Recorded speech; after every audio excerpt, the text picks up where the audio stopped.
हाँ जी, कल अपन ने छोड़ा था यहाँ पर।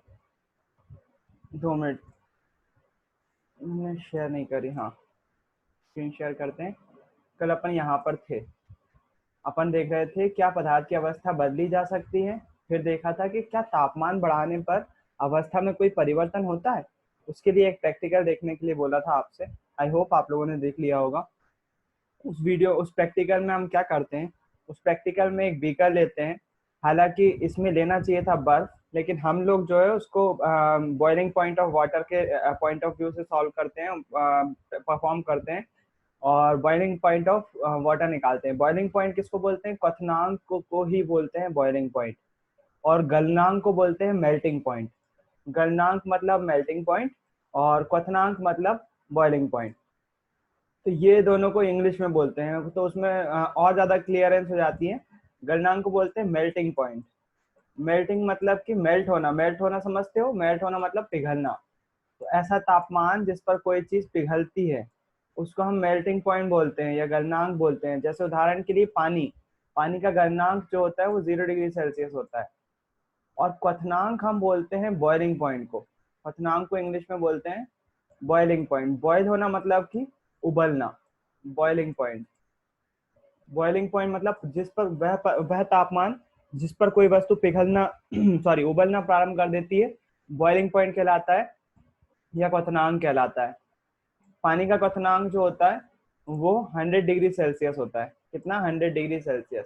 तो हम इसका ज्ञात करने के लिए ही ये वाला प्रैक्टिकल कर रहे होते हैं।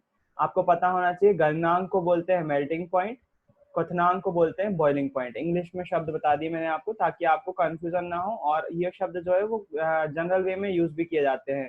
कोई चीज मेल्ट हो जाना, कोई चीज बॉयल हो जाना। तो एग बॉयल होता है, आप सुनते होगे। एग को बॉयल करते हैं तो वो ठोस हो जाता है। तो वही चीज आपको यहाँ पर सिखाना है, प्रैक्टिकल के माध्यम से सिखाइए। उस प्रैक्टिकल में हम बीकर में एक बर्फ लेते हैं और बर्फ को जो है बर्फ बीकर में जो है वो क्या लगा देते हैं? थर्मामीटर लगा देते हैं। थर्मामीटर एक युक्ति होती है जो कि तापमान नापता है, तापमान काय में दिखाता है। वो थर्मामीटर अलग अलग तरह के आते हैं। जो अपन नॉर्मली यूज करते हैं थर्मामीटर, उसमें डिग्री सेल्सियस में ही तापमान दिखा रहा होता है। तो वो थर्मामीटर हम फिक्स कर देते हैं और नीचे से बर्नर, बुनसन बर्नर को चालू कर देते हैं। बुनसन बर्नर जैसे इसको गर्म करता है तो जाहिर सी बात है ये हीट हीट से कारण से गर्म होगा। और गर्म होने के कारण से क्या होगा? बर्फ पिघलेगी। जब बर्फ पिघलती है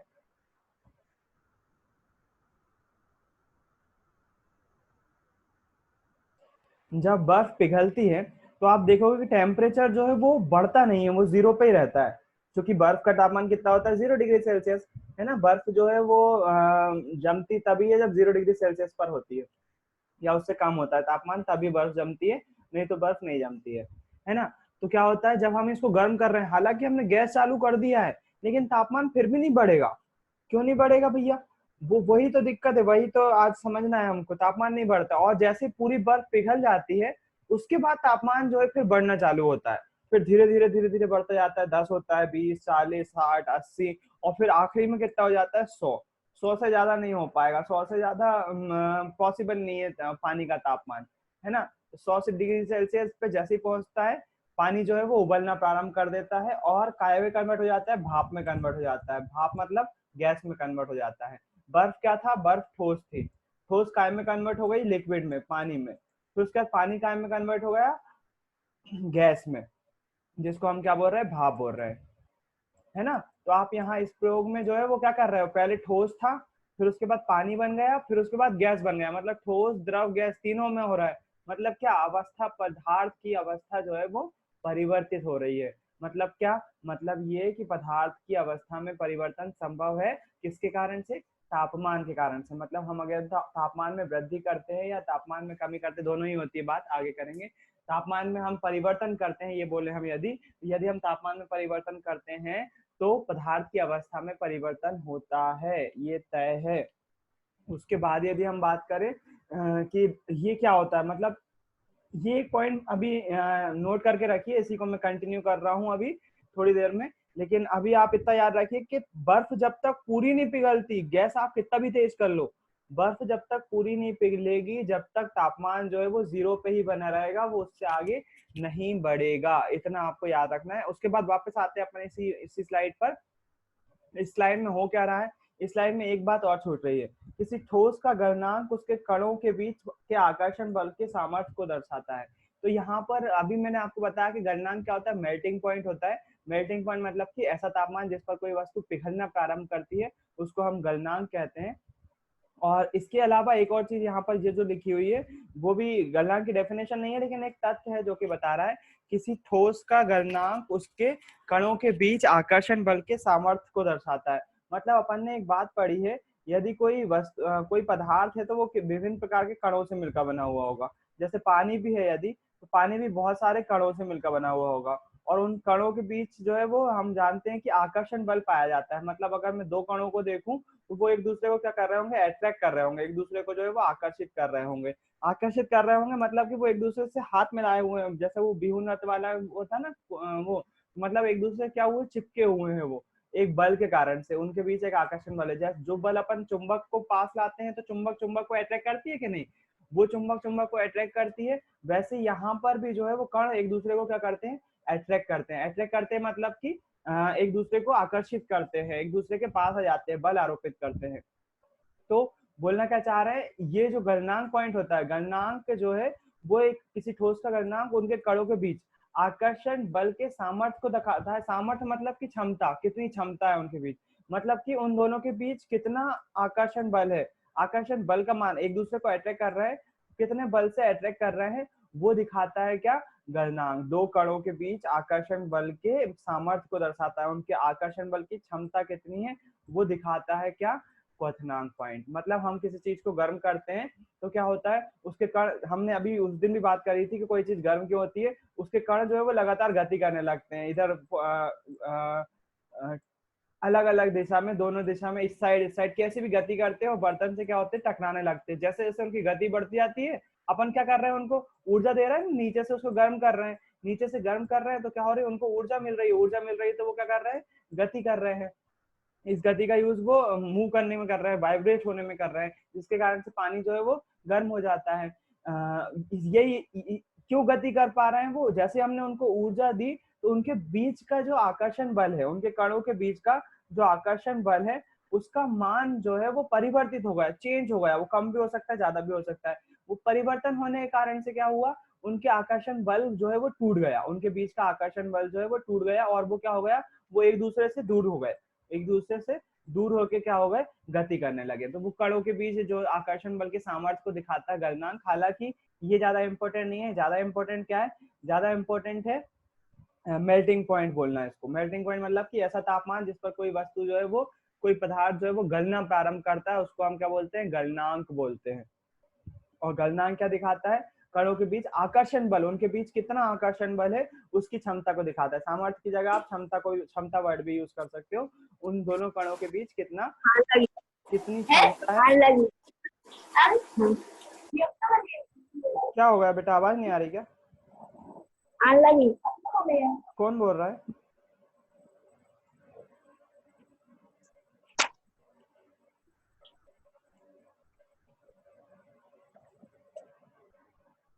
बेटा अगर आवाज नहीं आ रही है तो आप नीचे आइकन पे क्लिक करो हेडफोन वाले, उससे आ जाएगी आवाज।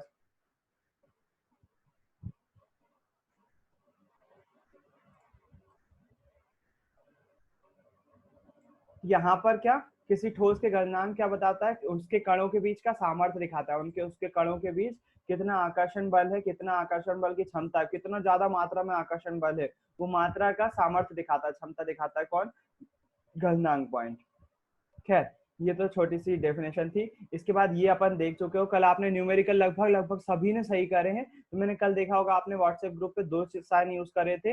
एक यूज करा था टिक का साइन, जिसपे हरा कलर का टिक बना हुआ है, वो आंसर आपके बिल्कुल सही है। और एक जगह जो है वो थम्स अप दिया हुआ था, थम्स अप का मतलब हो जाएगा कि आपने बहुत अच्छा प्रयास किया, आपका मतलब आपका जो आंसर था वो लगभग लगभग करेक्ट था। उसमें कुछ माइन्यूट सी मिस्टेक थी, बिल्कुल बिल्कुल जरा सी। मैंने ये नहीं बोला कि गलत था वो, नहीं गलत होता तो मैं क्रॉस लगाता, है ना। वो कुछ उसमें कुछ एक आध डेफिनेशन वगैरह जो है वो थोड़ा सा उसमें कुछ कमी दिखी होगी मैंने, इसलिए जो है वो थम्स अप का साइन दिया उसमें कि आप थोड़ी सी उसमें सुधार कर सकते हो। कुछ बच्चों ने जो है वो एक सामान्यतः गलती करी है। वो गलती क्या करी है? वो गलती करी है, तापमान के मात्रक 3 थे।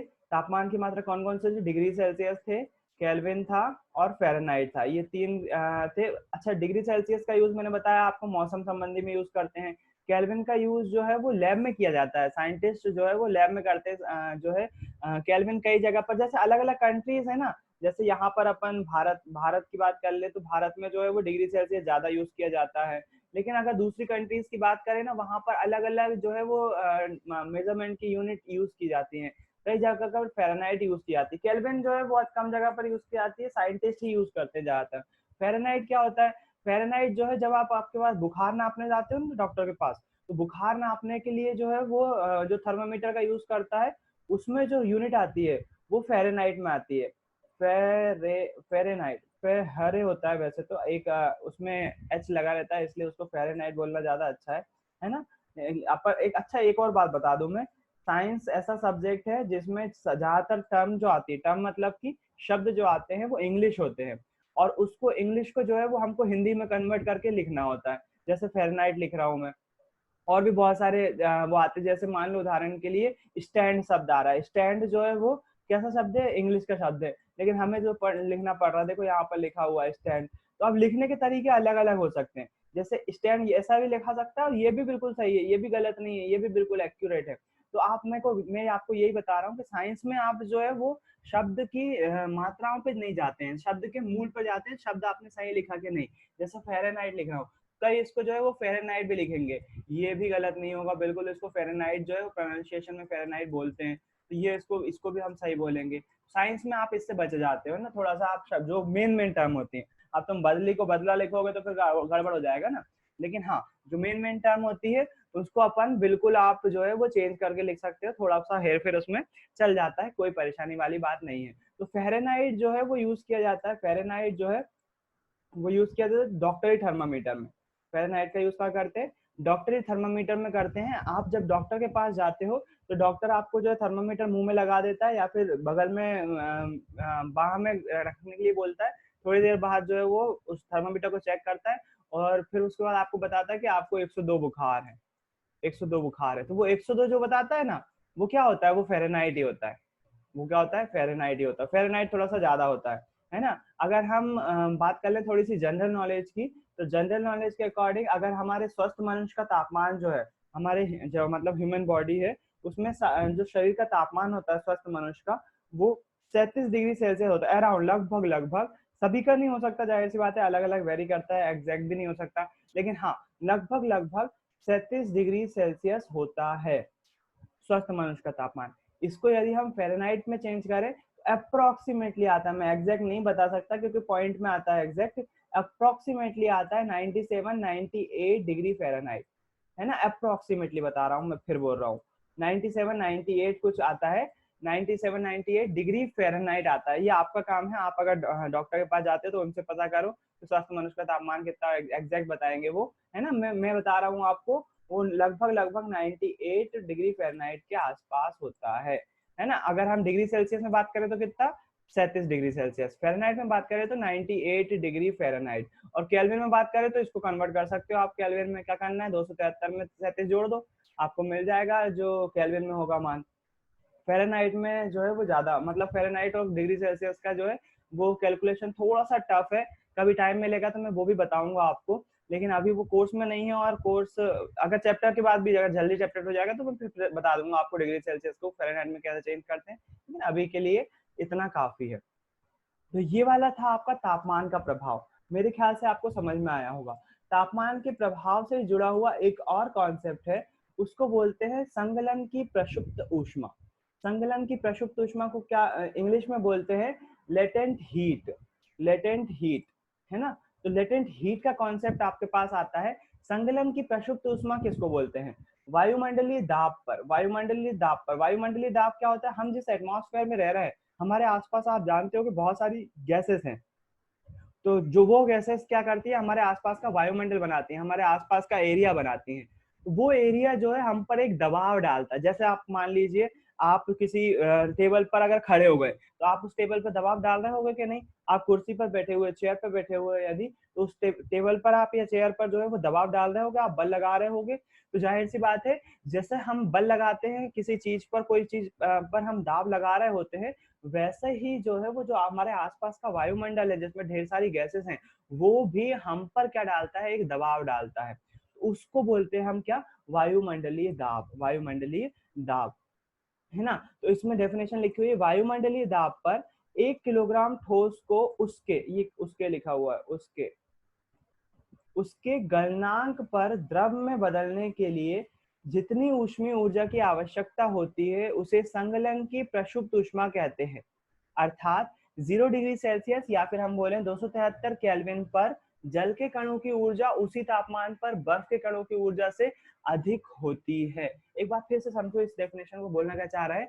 अपने जो नॉर्मल टेम्परेचर होता है, नॉर्मल अपना जो प्रेशर होता है अपना एटमॉस्फेयर हम पे डाल रहा होता है, उस प्रेशर पर 1 किलोग्राम ठोस को उसके गलनांक पर द्रव में बदलने के लिए, द्रव में बदलने के लिए मतलब कि उसके ठोस अवस्था से द्रव में बदलने के लिए जितनी ऊष्मीय ऊर्जा की आवश्यकता होती है उसे हम संगलन की प्रसुप्त ऊष्मा कहते हैं, या फिर बोलते हैं लेटेंट हीट, या गुप्त ऊष्मा भी इसको ही बोला जाता है ना, गुप्त ऊष्मा भी इसको ही बोलते हैं। अर्थात 0 डिग्री सेल्सियस पर जल के कण, पहले इतनी बात समझ लेते हैं फिर उसके बाद अर्थात वाला पॉइंट आएंगे। पहले जो लाइन बोल रहे हैं वो क्या बोल रहे हैं, वायुमंडलीय दाब पर 1 किलोग्राम ठोस के गलनांक में द्रव में बदलने के लिए अपन ने जो ठोस वाला प्रैक्टिकल करा, कौन सा, अवस्था परिवर्तन वाला, जिसमें तापमान का प्रभाव देखा, उसमें बीकर रखा हुआ था हमने, और बीकर में क्या रखा थे, बर्फ रखे थे जो कि क्या थे, ठोस थे।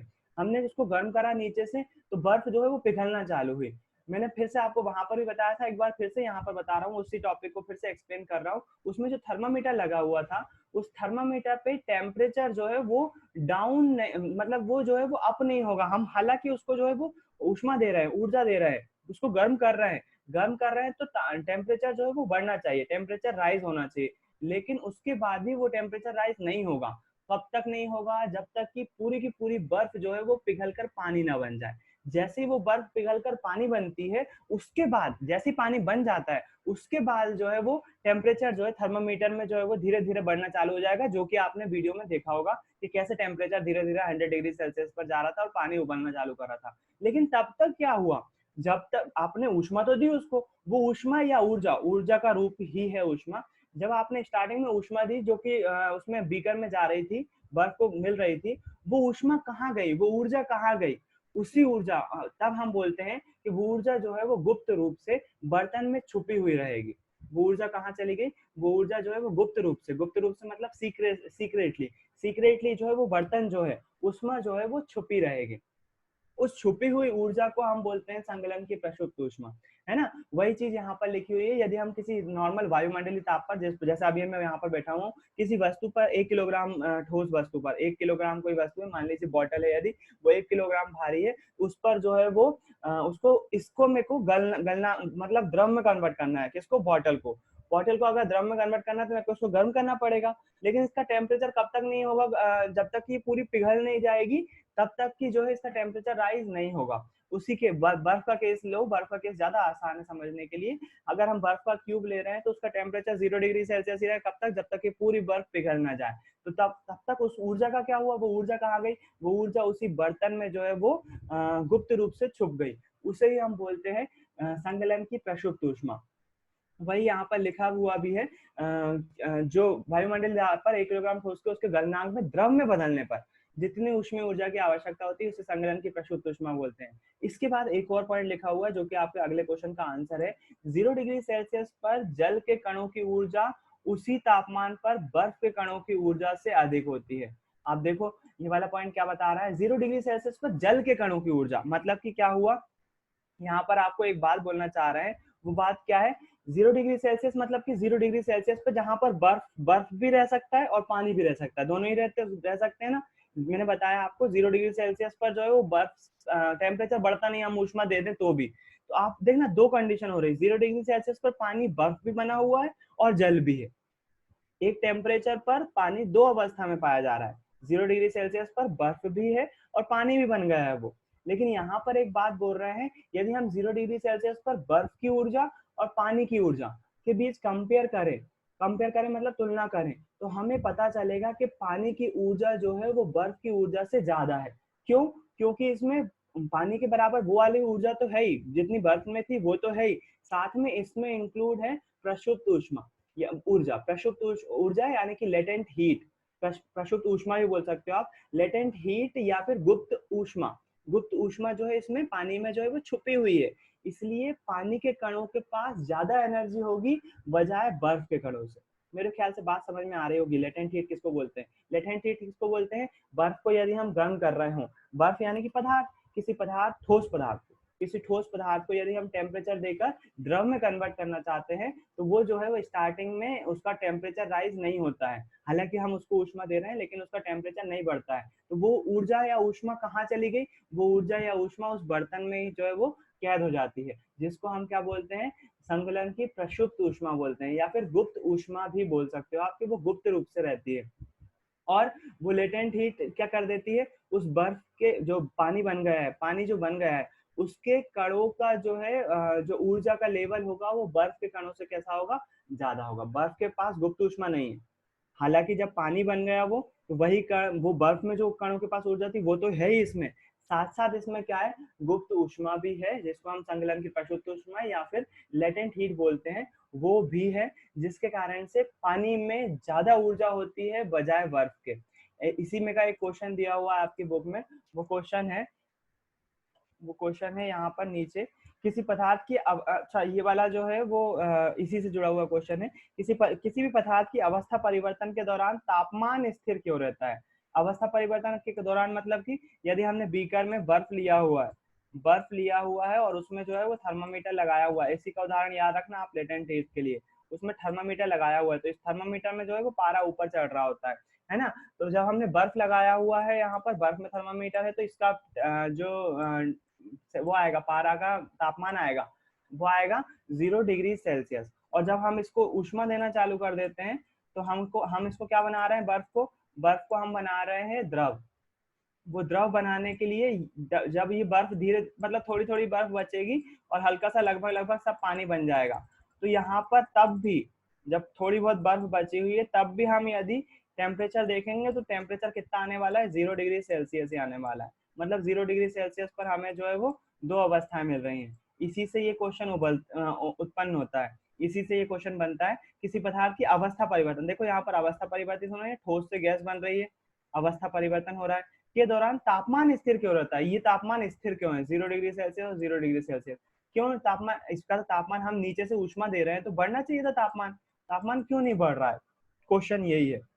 तो आंसर क्या हो जाएगा? आंसर ये हो जाएगा, ये दी गई ऊष्मा जो है वो पदार्थ जो बर्तन है, जिस बर्तन में पदार्थ रखा हुआ है ना, दी गई ऊष्मा जिस बर्तन में पदार्थ रखा हुआ है उस बर्तन द्वारा छुपा ली जाती है। ये बर्तन है कोई, ये बर्तन जो है, जो दी गई ऊष्मा रहेगा इसको अपने ऊपर, अपने अंदर जो है वो समेट लेता है, छुपा लेता है, जिसके कारण से तापमान में जो है वो कोई परिवर्तन नहीं होता है। और इस ऊर्जा या इस ऊष्मा जो कि बर्तन द्वारा छुपा ली जाती है, उसको ही हम संगलन की प्रसुप्त ऊष्मा बोलते हैं या फिर लेटेंट हीट बोलते हैं। कौन सी हीट? संगलन की प्रसुप्त ऊष्मा को ही लेटेंट हीट बोलते हैं इंग्लिश में, LATENT, latent heat, latent heat संगलन की प्रसुप्त ऊष्मा बोलते हैं। किसको बोलते हैं? अवस्था परिवर्तन के दौरान जब ऊष्मा दी जाती है तो वो ऊष्मा बर्तन के द्वारा अवशोषित कर ली जाती है, उस ऊष्मा को गुप्त ऊष्मा भी बोलते हैं या फिर संगलन की प्रसुप्त ऊष्मा भी बोलते हैं, और इंग्लिश में क्या बोलते हैं? लेटेंट हीट बोलते हैं। तो आपको मेरे ख्याल से लेटेंट हीट का कॉन्सेप्ट समझ में आया होगा। इसके साथ ही अगला क्वेश्चन जो जुड़ा हुआ है वो क्या जुड़ा हुआ है? वो जुड़ा हुआ है आपसे वायुमंडलीय गैसों को द्रव में परिवर्तित करने के लिए कोई विधि समझाइए। वायुमंडलीय गैसों को द्रव में कैसे परिवर्तित किया जा सकता है? इस क्वेश्चन का आंसर अभी हम देंगे। जस्ट इसका आखिरी टॉपिक, इस सब टॉपिक का आखिरी टॉपिक पढ़ने के बाद, वो टॉपिक क्या है उसके लिए आपको दूसरी स्लाइड पे जाना पड़ेगा। इसका आंसर दे रहे हैं अपन, उसके लिए आपको जो है वो दूसरी स्लाइड पे जाना पड़ेगा। वो स्लाइड है ये वाली, है ना? दाब परिवर्तन का प्रभाव पड़ना पड़ेगा उस क्वेश्चन के आंसर को समझने के लिए। तो हम जो है वो इसको फिर से जो है वो पेंट की स्क्रीन पे लाते हैं। अच्छा, स्क्रीन शायद बंद हो जाएगी 10 मिनट बाद में, अगर मैं फिर से ज्वाइन करने का बोलना भूल जाओ तो तो आप जो है वो फिर से ज्वाइन कर लीजिएगा जैसे बंद हो स्क्रीन। तो यहाँ पर देखिए, यहाँ पर हम क्या कर रहे हैं, ठोस अवस्था एक आइकन समझा रहे हैं, ये अलग सा डायग्राम है, ये आपको थोड़ा सा अलग अलग कुछ सिखाना चाह रहा है। क्या सिखाना चाह रहा है, यहाँ पर देखो ठोस अवस्था में है यदि कोई वस्तु, ठोस अवस्था में है, यदि हम उसको ऊष्मा देते हैं, यदि उसको गर्म करते हैं तो वो काय में कन्वर्ट हो जाएगी, द्रव अवस्था में। और द्रव अवस्था में और अगर और ऊष्मा देते हैं तो वो काय में कन्वर्ट हो जाएगी, गैसीय अवस्था में हो जाएगी। इसका उल्टा भी पॉसिबल है। उल्टा कैसे पॉसिबल है, यदि कोई वस्तु गैसीय अवस्था में, यदि कोई वस्तु गैसीय अवस्था में और उसको हम ठंडा कर दें, अगर उसको हम ठंडा कर दें तो द्रव अवस्था पाई जा सकती है। जैसे उदाहरण के लिए आप देखोगे, अगर कोई पानी जैसे पानी रखा हुआ है किसी बर्तन में और उसको गर्म कर रहे हैं, तो आप अगर उसके ऊपर प्लेट ढक दोगे तो प्लेट पर जो है वो भाप जमा हो जाती है। भाप क्या है, गैसीय अवस्था है। यदि उसको हम ठंडा करें, भाप को अगर हम ठंडा करें तो क्या प्राप्त हो जाएगी, वापस द्रव अवस्था प्राप्त हो जाएगी, हमें वापस पानी मिल जाएगा। और यदि उस द्रव अवस्था को और ज्यादा ठंडा करें, मतलब कि हम जमा दें उसको, तो वापस वो कैसा हो जाएगा, ठोस अवस्था में उसको कन्वर्ट किया जा सकता है। पानी का उदाहरण याद रखो, पानी सबसे अच्छा उदाहरण है इसमें। मान लीजिए पहले ठोस अवस्था में बर्फ है, उसको हमने ऊष्मा दी, गर्म किया, तो वो काय में कन्वर्ट हो गया, पानी में कन्वर्ट हो गया, द्रव अवस्था में कन्वर्ट हो गया। द्रव को और ज्यादा गर्म किया तो वो काय में कन्वर्ट हो गया, गैस में कन्वर्ट हो गया, वो भाप बन गई। उसके बाद यदि भाप है हमारे पास, भाप को हमने क्या करा, ठंडा किया, भाप को अगर ठंडा किया तो वो काय में कन्वर्ट हो जाएगा, वो द्रव में, पानी में कन्वर्ट हो जाएगा, पानी मिल जाएगा हमको, है ना। और इसी के द्वारा, इसी विधि के द्वारा जो है वो अशुद्ध जल भी बनाया जाता है। क्या होता है वो बता रहा हूँ मैं। द्रव अवस्था को और ज्यादा हम क्या करते हैं, ठंडा करते हैं, मतलब जैसे कि बर्फ जमाते हैं, पानी को जमाते हैं, तो वो क्या हो जाएगा, ठोस हो जाएगा, है ना। तो वो ठोस अवस्था में जाएगा। तो मेरे ख्याल से ये जो डायग्राम दिखा रहा है, ये अवस्था परिवर्तन का डायग्राम है। क्या का डायग्राम, अवस्था परिवर्तन का। जिस जो टॉपिक है हमारा, उसी का डायग्राम है कि अवस्था में इस प्रकार से परिवर्तन किया जा सकता है। अवस्था परिवर्तन का डायग्राम है। तो मेरे ख्याल से आपको ये अवस्था परिवर्तन का डायग्राम समझ में आया होगा। मैं आपसे बात कर रहा था आसुत जल की, क्या आसुत जल क्या होता है। तो आसुत जल क्या होता है,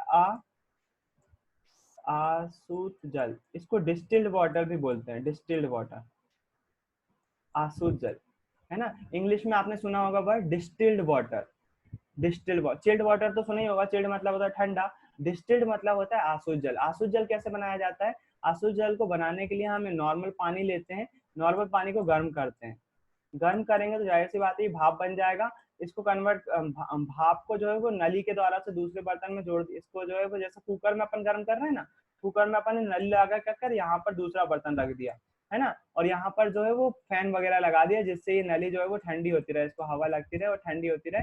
भाप बनेगा, पानी गर्म हो रहा है नीचे से, तो है ना, इसको जो है अपन टेम्परेचर राइज कर रहे हैं, भाप बनेगा।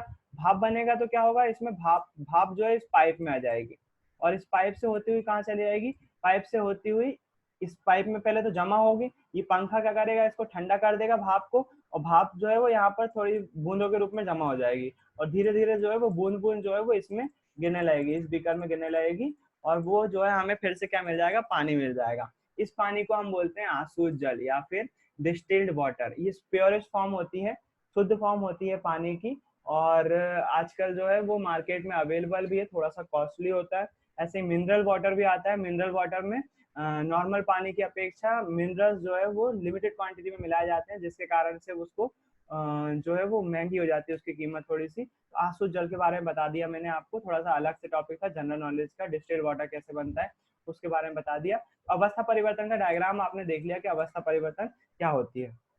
इसके बाद हमारा दूसरा टॉपिक आ रहा है दाब परिवर्तन का प्रभाव, जिसके बाद जो है हम वो वाला क्वेश्चन का आंसर दे पाएंगे। दाब परिवर्तन का प्रभाव मतलब कि यदि हम किसी वस्तु पर या पदार्थ पर, बस पदार्थ बोले तो ज्यादा अच्छा है, किसी पदार्थ पर दबाव डालें, दबाव समझते हो, दबाना, प्रेस करना, प्रेस करना। आप जैसे लिखा रहता है ना, किसी दरवाजे को खींचने के लिए लिखा रहता है प्रेस करें या पुश पुश करें या खींचें, उसको पुल करें, है ना। पुश करना मतलब होता है दबाव डालना, पुश करना मतलब दबाव डालना, मतलब उस पर जैसे आप अभी जो है वो अगर जमीन पर बैठे हो तो जमीन पर अगर हाथ से दबाव डालेंगे, उसको पुश करेंगे, तो आप जमीन पर प्रेशर डाल रहे होंगे। अगर आप दरवाजे पे धक्का लगा रहे होंगे तो आप दरवाजे पे प्रेशर डाल रहे हो। तो प्रेशर डालना मतलब दबाव डालना, पुश करना। यहाँ पर एक उदाहरण लिया हुआ है, कैसा उदाहरण है वो, उस उदाहरण में उन्होंने क्या लिया हुआ है, एक सिलेंडर लिया हुआ है, सिलेंडर लिया हुआ है, उस सिलेंडर में जो है वो पिस्टन लगा दिया, जैसा पिचकारी में पिस्टन होता है ना, वो पिस्टन देखा होगा जिसको अपन धक्का दे के ऊपर नीचे कर लेते, तो ये पिस्टन लगा हुआ है। यहाँ पर जो है वो किसी पदार्थ के कण है, मान लीजिए वायु वो पदार्थ है, वायु के वो कण जो है वो देखो आप दूर दूर दिख रहे हैं आपको। आपने फिर उसके बाद क्या करा, पिस्टन को दबाया, यहाँ पर देखो पिस्टन जो है वो अपन ने दबाया, कण पास पास आ गए। और यदि और ज्यादा दबाया तो देखो कण कितने कितनी जगह में आ गए। पहले कितनी जगह में थे, इतनी सारी जगह में फैले हुए थे, फिर और दबाव डाला तो कम जगह घेरी, फिर उसके बाद तो बिल्कुल जरा सी ही जगह घेर रहे हैं। मतलब क्या, मतलब ये कि कणों पर यदि हम दबाव डालें तो उनका आकार बदला जा सकता है, और इसी को हम जो है वो संपीड़न कहते हैं। संपीड़न की डेफिनेशन भी बच्चों ने सही, कई बच्चों ने बहुत अच्छी लिखी है, मैं वो गलत नहीं बोल रहा हूँ आपको, लेकिन थोड़ा सा यहाँ पर जो है वो कुछ बच्चों ने शब्दों में हेरफेर किया था। उसकी सही डेफिनेशन जो है, यदि किसी पदार्थ पर हम दबाव डालते हैं और उसका आकार परिवर्तन हो जाता है, उसको हम बोलते हैं संपीड़ितता का गुण, या फिर उस प्रक्रिया को बोलते हैं हम संपीड़न। क्रिया को बोलते हैं संपीड़न, और उस गुण को बोलते हैं क्या, एडजेक्टिव क्या है, संपीड़ितता, और क्रिया क्या है, संपीड़न, है ना। तो दोनों में अंतर समझते हो आप, क्रिया मतलब कि जो हो रही है, और एडजेक्टिव मतलब कि जो विशेषता बता रहा है, गुण बता रहा है। तो संपीड्यता क्या है, गुण में ग्रामर का एक वो आपका बेसिक कंप्लीट कर दिया, इंग्लिश और हिंदी दोनों में यूज किया जाता है, क्रिया और विशेषण, है ना। क्रिया मतलब यहाँ पर क्या हो जाएगा, क्रिया मतलब हो जाएगा संपीड़न, है ना, कंप्रेशन जिसको बोलते हैं इंग्लिश में, संपीड़न। और अगर संपीड़न ये हो जाएगी क्रिया, और यदि हम विशेषण की बात करें, विशेषता जो बता रहा है, गुण जो बता रहा है, उसको हम बोलेंगे संपीड्यता, जो कि कल आपने देखा था, संपीड्यता। दोनों में फर्क है, ये ग्रामर का रूल है, हिंदी ग्रामर का। संपीड्यता मतलब कि होता है विशेषता बताने वाला, विशेषण जिसको बोलते हैं, और संपीड़न मतलब कि ये क्या हो जाएगी, क्रिया हो जाएगी। दोनों शब्दों में फर्क है। संपीड़ितता किसको बोलेंगे, यदि किसी वस्तु पर हम पदार्थ पर हम दबाव डालते हैं और उसके कारण से उसका आकार परिवर्तन हो जाता है, तो वह गुण क्या कहलाता है, संपीड़ितता कहलाता है। और वह प्रक्रिया जिसके तहत किया जाता है उसका आकार में परिवर्तन, वो क्या कहलाती है, संपीड़न कहलाती है। तो अब देखो यहाँ पर एक उदाहरण लेता हूं मैं, उस उदाहरण के तहत आपको समझ में आ जाएगा। आपने जो है वो एलपीजी गैस देखी होगी, एलपीजी गैस देखी है सभी ने, मैं सामने जाऊं सभी को। एलपीजी गैस सिलेंडर देखा अपने घर में जो यूज करते हैं हम सिलेंडर, वो सिलेंडर लगभग लगभग सभी ने देखा होगा। उस सिलेंडर में क्या होती है, गैस होती है ना, अपन जब गैस चालू करते हैं तो गैस आती है, वही गैस जलती है और उसी से खाना पकता है। यदि उस गैस सिलेंडर को हल्का सा हिला के देखोगे आप, तो आपको देखोगे ऐसा लगेगा कुछ लिक्विड भरा हुआ है उसमें। ऐसा महसूस कभी करा है आप लोगों ने, नहीं करा तो आज घर पे करके देखिएगा। गैस सिलेंडर जो रखा हुआ रहेगा, अगर खाली भी रखा हुआ है तो उसको हल्का सा हिला के देखिएगा, आपको महसूस होगा कि वो उसमें कुछ लिक्विड भरा हुआ है ना। ऐसा होता है। तो क्या होता है, वो लिक्विड क्यों भरा हुआ रहता है, अगर लिक्विड रहता है तो फिर गैस कैसे कन्वर्ट हो जाती है। एक्चुअली ऐसा इसलिए होता है, जब वो सिलेंडर में गैस प्लांट में गैस भरी जाती है पाइप के थ्रू, उच्च दाब में बहुत ज्यादा प्रेशर डालते हैं, और उस प्रेशर के साथ जो है उस गैस को भरा जाता है। जैसे ही उस गैस को भरते हैं ना, तो वो सिलेंडर में जगह कम रहती है, वो गैस लगातार भरते जाते हैं। बहुत मोटा मोटा लोहे का बना हुआ, तो स्टील होती है वो। स्टील और लोहे में क्या फर्क होता है अभी देखेंगे अगले चैप्टर में, है ना। तो वो जो है वो बहुत मोटी स्टील का बना हुआ होता है सिलेंडर, और उसमें बहुत प्रेशर से गैस डालते हैं। वो गैस ज्यादा प्रेशर से जब डाली जाती है तो गैस के कण जो है वो दबते जाते हैं, तो उस पर दबाव डलता जाता है, उनका जो है वो एक के पास आते जाते हैं, बिल्कुल एक दूसरे के नजदीक आते जाते हैं, और वो गैस कन्वर्ट हो जाती है द्रव में। द्रव में मतलब लिक्विड में, इसलिए उसको लिक्विड पेट्रोलियम गैस बोलते हैं। एलपीजी का फुल फॉर्म जो है वो लिक्विड पेट्रोलियम गैस है, इसलिए बोल रहे हैं लिक्विड। जब उस सिलेंडर में गैस भरी जाती है तो गैस के कण जो है वो दबते जाते हैं, जैसे अभी पिस्टन वाला न्यूमेरिकल देखा, वो देखा था ना आपने डायग्राम, पिस्टन दबाते जाते हैं तो पदार्थ के कण पास पास आते आते आते आते आते आते, वैसे वहां सिलेंडर में भी होता है, गैस के कण पास आते आते आते आते आते आते, और वो गैस काय में कन्वर्ट हो जाती है, द्रव में कन्वर्ट हो जाती है, इसलिए उसको द्रवित पेट्रोलियम गैस या फिर लिक्विड पेट्रोलियम गैस कहते हैं। तो ये एलपीजी का उदाहरण हो गया। इसके साथ साथ जो है वो आपको और उदाहरण ले सकते हैं अपन। जैसे उदाहरण के लिए आप जो है वो जो पंचर सुधरवाते हैं, वो उसका वो देखा होगा आपने, जो गैस पंप होता है उसमें, उसमें वो क्या करते हैं, हवा को जो है वो भरते जाते हैं, जैसे मोटर चालू करते हैं तो हवा को वो भरते जाते हैं, लेकिन ज्यादा प्रेशर नहीं डालते वो, है ना, क्योंकि उनका यूज अलग है। वहां पर यूज क्या कर रहे होते हैं, वो प्रेशराइज्ड हवा का यूज कर रहे होते हैं साइकिल में हवा भरने के लिए। पाइप निकाल देते हैं, उसमें एक नोजल लगी रहती है, प्रेशर के साथ जो है वो हवा अंदर जाती है, जिसके कारण से हवा भरा पाती है। अगर प्रेशर नहीं होगा टंकी में, हवा तो होगी हमेशा ही होगी, लेकिन प्रेशर के साथ नहीं होगी तो जो है वो साइकिल में हवा नहीं भर पाएंगे। एक बार फिर से ज्वाइन करिए सभी लोग, खत्म हो गया सेशन, फिर से ज्वाइन करिए एक बार।